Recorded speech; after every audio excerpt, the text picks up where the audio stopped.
सबसे बड़ी क़ुरबानी अपने अंदर के जानवर को मारने की है। परवरदिगार आलम ने जब हज़रत इब्राहीम से कहा कि इब्राहीम अपनी कीमती चीज़ परवरदिगार आलम की राह में क़ुरबान कर दो।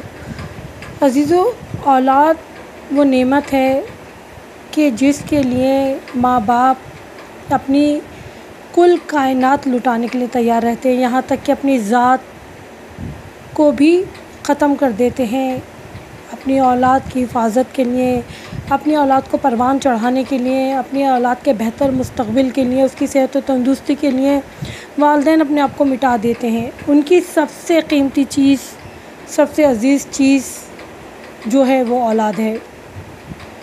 मगर अफ़सोस कि इस दौर की औलाद को ये एहसास नहीं कि वो वालिदैन जो पूरी ज़िंदगी उनके लिए ख़त्म कर देते हैं, अपनी ख्वाहिशात, अपने एहसासात, अपनी सेहत, अपनी तंदुरुस्ती, अपना रिस्क, अपना माल, हत्ता के अपनी ज़ात, सब कुछ अपनी औलाद पे ख़त्म कर देते हैं।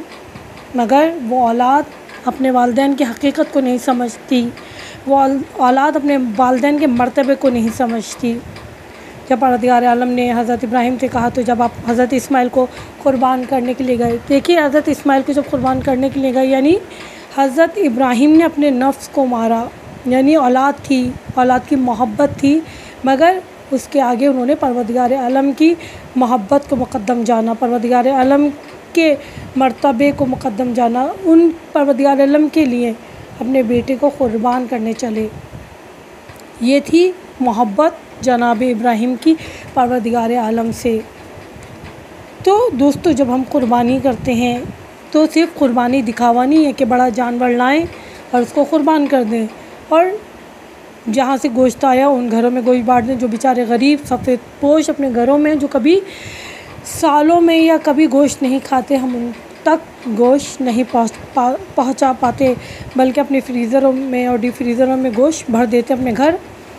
पार्टियाँ रखते हैं, टिक्का पार्टी, तो दोस्तों बारबेक्यू पार्टी। तो सोचिए कि क़ुरबानी क्या इसलिए की गई थी कि हम सिर्फ़ बारबेक्यू करें, सिर्फ़ हम खुद खाएं, अपने रिश्तेदारों को खिलाएं और समझें कि हमने बहुत बड़ा कारनामा अंजाम दे दिया? नहीं, यानी कि अपने अंदर के जानवर को मारना, अपने नफ्स पे काबू पाना, अपने आप को परवरदिगार आलम का मुहिब बनाना, परवरदिगार आलम की मोहब्बत को अपने दिल में उजागर करना।